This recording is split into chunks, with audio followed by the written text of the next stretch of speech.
Hola, ¿cómo están? Gracias por estar en mi canal, en este canal de imanes. Hoy voy a hacer una patineta.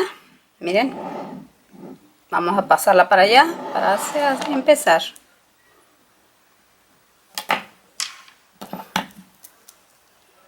Primero voy a hacer las llantas.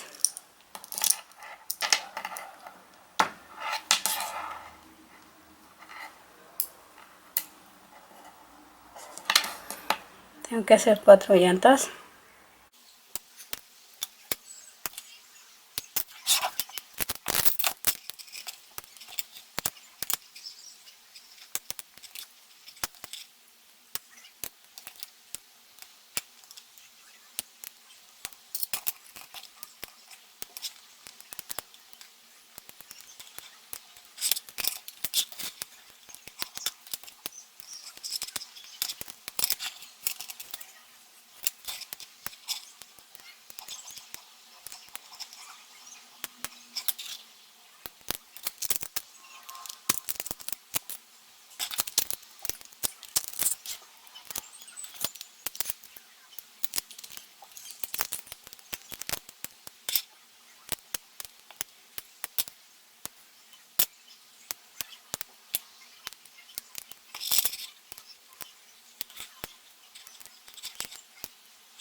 Miren, aquí vamos a empezar a hacer la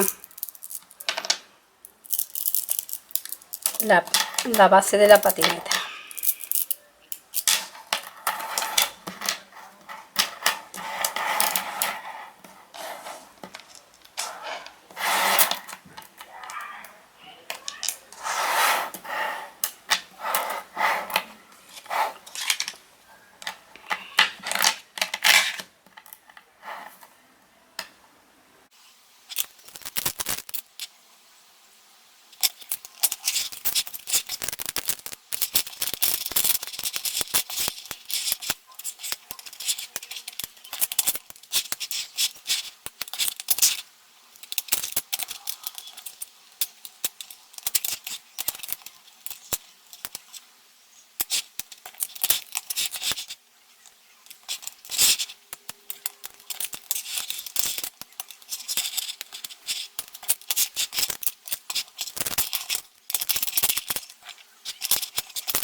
Algunos a veces los imanes no quieren pegar y hay que buscarles el lado. Otra vez no pegaron. Hay que buscarles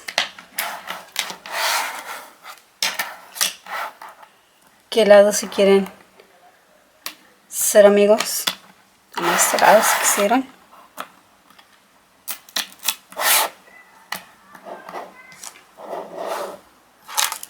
Listo. Ahora vamos a hacer las bases para las llantas.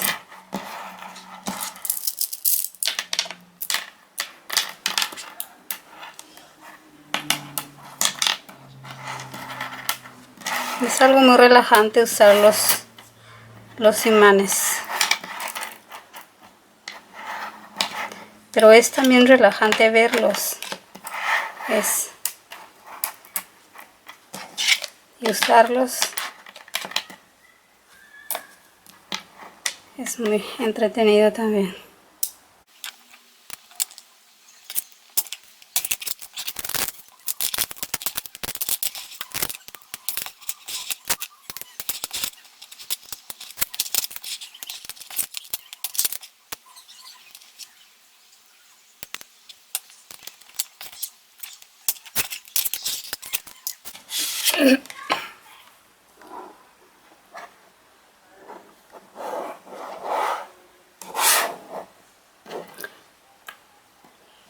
Gracias por ver mis videos. Los invito a que se suscriban a mi canal. Espero disfruten cada video que subo. Miren como la base. Aquí pongo una llanta. Otra llanta que no quiere quedarse. Vamos a voltearla.